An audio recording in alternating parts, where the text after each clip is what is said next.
Ang pinakamalalaking balita ngayong Sabado. The Pinoy Pride, Manny Pacman Pacquiao. Manny Pacquiao at Timothy Bradley Jr.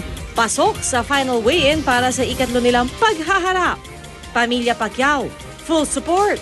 Knockout.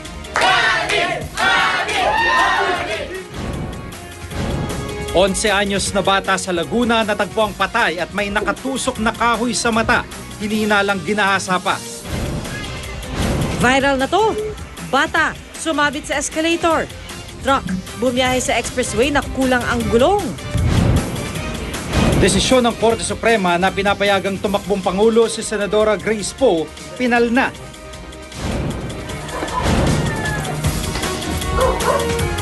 Pwede ka kumuha sa rin ng ba?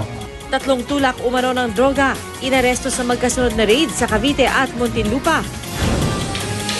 Kylie Padilla at Rocco Nacino nag-sparring bilang training para sa Encantadia.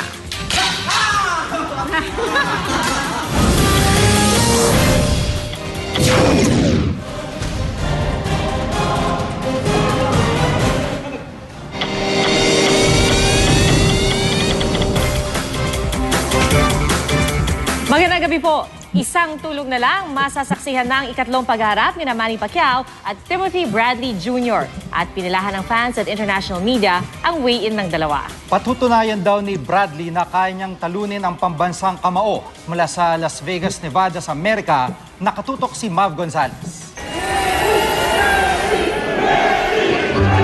Dinagsa ng fans ang final weigh-in ang laban ni Pacquiao at Bradley sa MGM